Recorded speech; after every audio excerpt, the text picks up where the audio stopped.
পালে দিম বাৰু পালে দিম বাৰু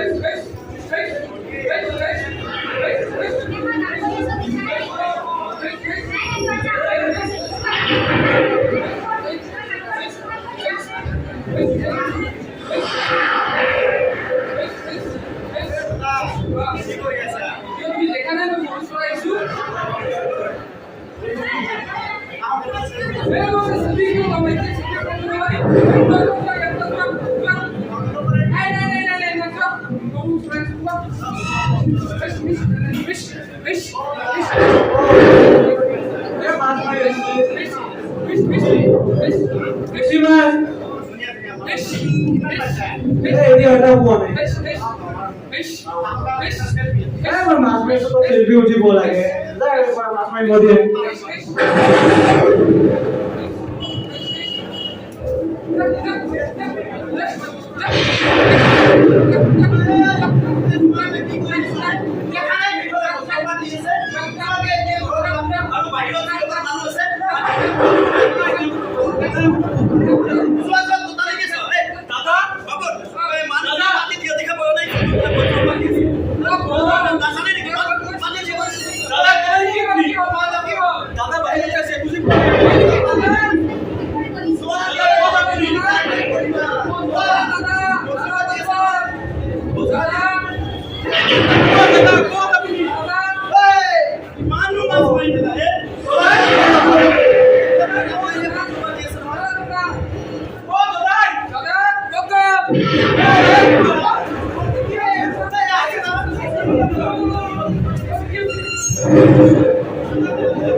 আমাৰ বিনম্ৰ অনুৰোধ আপোনালোকে বিজুলী ঢেৰেকনি দি থকা সময়ত কেতিয়াও বাহিৰলৈ নাযাব।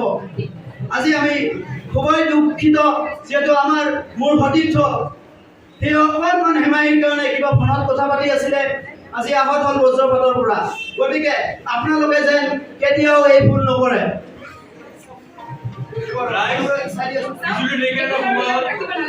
মোবাইল ফোন বা টেলিফোন যিকোনো বিজুলী সামগ্ৰী ব্যৱহাৰ কৰিব নালাগে আৰু ঘৰত থকা কম্পিউটাৰ, টিভি, ৰেফ্ৰিজাৰেটৰ আদি বিজুলী চালিত সামগ্ৰীসমূহৰ সংযোগ বিচ্ছিন্ন কৰি ৰাখিব লাগে। মাননীয় অতিথিসকল আৰু শ্ৰোতা ৰাইজ, আপোনালোকে চালে কেনেকুৱা নুৰ মহম্মদৰ এইটো কৰুণ কাহিনী। এনেকুৱা আপোনালোকৰ গাঁৱত এনেকুৱা হ'ব পাৰে, তাৰ কাৰণে আমাক ভাষা হ'ব লাগে।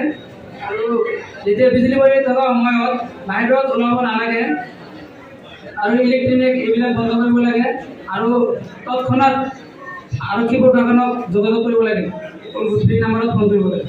ঠিক আছে, তোমালোকে চিন্তা কৰিব নালাগে, মই প্ৰশাসনৰ লগত যোগাযোগ কৰি আছোঁ। আৰু কি ক'লে ডাক্তৰী বাইদেউ?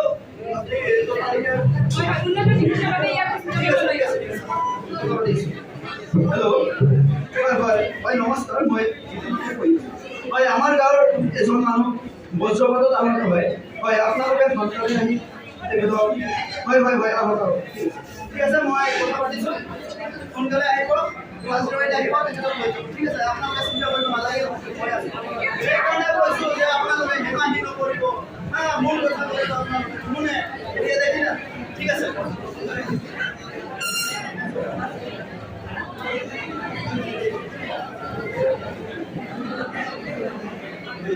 শ্ৰোতা ৰাইজ, তেনেকুৱা ধৰণৰ ঘটনা হ'লে আপোনালোকে প্ৰশাসনৰ লগত নহ'লে টোল ফ্ৰী নম্বৰত যোগাযোগ কৰিব। ঠিক আছে, এতিয়া তোমালোকে চিন্তা কৰিব নালাগে, যিহেতু এইটো ঘটিব লগা ঘটনা নহয়, তথাপি ঘটি গৈছে অকণমান হেমাহিৰ কাৰণে। ইয়াৰ ওপৰত মই কিবা এটা ব্যৱস্থা কৰি আছোঁ, ৰ'বা মই ফোন কৰি আছোঁ। হেল্ল', হয় নমস্কাৰ ছাৰ, হয় বিদেশীৰ পৰা ৰাজস্বৰ বিষয়ে ছাৰ হয়নে? অঁ হয়, ঠিক আছে ছাৰ। ছাৰ, আমাৰ গাঁৱৰ এজন মানুহ বজ্ৰপাতত আহত হয়। একমাত্ৰ ঘৰখনৰ পৰিশ্ৰমকাৰী জেৱাই আছিলে ছাৰ। এতিয়া বৰ দুখীয়া মানুহ, কিবা এটা বিধিৰ ব্যৱস্থা কৰিব পৰা যাবনে? হয় হয় হয় ছাৰ, খুব ভাল আছিলে। হয় ঠিক আছে, তোমালোকে চিন্তা কৰিব নালাগে, ইয়াৰ ওপৰত কিবা এটা বিহিত ব্যৱস্থা কৰিব। আমাৰ মাজত ছাৰ আহি আছে, ঠিক আছে।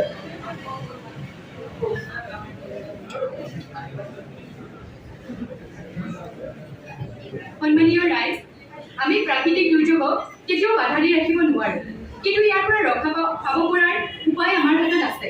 গতিকে আমাৰ জীৱনটো অলপ গুৰুত্ব সহকাৰে ল'ব, আৰু যেতিয়া এনেধৰণৰ কিছুমান পৰিস্থিতিৰ আমি সন্মুখীন হওঁ, যাতে কোনেও যাতে মুকলি পথাৰত নাথাকে বা বৈদ্যুতিক তাঁৰ, বৈদ্যুতিক খুঁটা আদিৰ তলত যে নাথাকে, এই সম্পৰ্কে ধ্যান ৰাখিব। শ্ৰদ্ধাৰ ৰাইজসকল, দেখিলে নে এনেকুৱা ধৰণৰ ঘটনা কেনেকৈ ঘটি গ'ল। গতিকে এনেকুৱা ধৰণৰ ঘটনা যেন দ্বিতীয়তে আৰু নঘটে, এতিয়াৰে পৰা আমি আটাইয়ে সজাগ হওঁ। আমি বিজুলী ঢেৰেকনি দি থকা সময়ত ঘৰৰ দুৱাৰ খিৰিকী বন্ধ কৰি আমি ঘৰৰ ভিতৰতে থাকোঁ, কেতিয়াও বৈদ্যুতিক তাঁৰৰ তললৈ নাযাওঁ।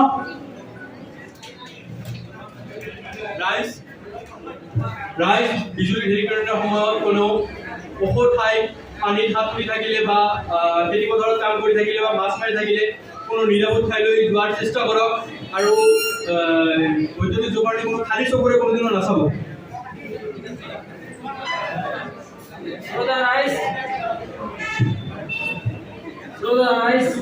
আপোনালোকে চালে কেনেকুৱা হ'লে, আৰু আপোনালোকে অলপ সজাগ হওক, আৰু আপোনালোকৰ গাঁৱৰ যিমানখিনি মানুহ আছে সকলোকে আপোনালোকে অলপ সজাগ কৰি দিব লাগিব, এনেকুৱা যাতে দুৰ্ঘটনা আমাৰ লগৰ মাজত নহয়। আৰু যেতিয়া বিজুলী পৰি থকা সময়ত মাছ মাৰিবলৈ নাযাবা, আৰু এনেকুৱা কথা ক'ব লাগিব, আৰু মাছ মাৰিবলৈ যাব নালাগে, আৰু ঘৰত লগে লগে সোমাব লাগে। আপোনালোকেতো দেখিলে তেনেকুৱা ধৰণৰ যদি ঘটনা ঘটে, আপোনালোকে প্ৰশাসনৰ লগত যোগাযোগ কৰিব, নহ'লে টোল ফ্ৰী নম্বৰত যোগাযোগ কৰিব। শ্ৰদ্ধাৰ ৰাইজ, আজিৰ আমাৰ এই নাটখনৰ মূল উদ্দেশ্য এইখিনিয়ে আছিলে যে আমাক বজ্ৰপাতৰ পৰা তথা যিকোনো প্ৰাকৃতিক দুৰ্যোগৰ পৰা আমাক নিজকে ৰক্ষা কৰিব লাগিব। কাৰণ আমাক পোনপ্ৰথমতে নিজৰ জীৱনৰ মূল্যখিনি নিজকে বুজি পাব লাগিব, তেতিয়াহে আমি সেই প্ৰাকৃতিক দুৰ্যোগৰ পৰা অকণমান হাত সাৰিব পাৰিম। হয়, আমি সকলোৱে জানো যে প্ৰাকৃতিক দুৰ্যোগৰ লগত আমি যুদ্ধ কৰিব নোৱাৰোঁ, কিন্তু আমি প্ৰাকৃতিক দুৰ্যোগৰ পৰা হাত সাৰি থাকিব পাৰোঁ যদিহে আমাৰ ইয়াতে দিয়া কিছুমান গাইডলাইনছ আছে, সেইসমূহ আমি যদি মানি চলোঁ। আপোনালোকক মোৰ সতীৰ্থ বন্ধু বান্ধৱীসকলে অভিনয়ৰ জৰিয়তে, কথাৰ জৰিয়তে যিখিনি বুজাই দিলে, সেইখিনি যেন আপোনালোকে বুজি প্ৰাকৃতিক দুৰ্যোগৰ পৰা হাত সাৰি সকলোৱে নিজৰ জীৱনৰ প্ৰতি লক্ষ্য ৰাখে। সেয়ে আজিৰ নাটখন ইমানতেই সমাপ্ত কৰিছোঁ। ধন্যবাদ।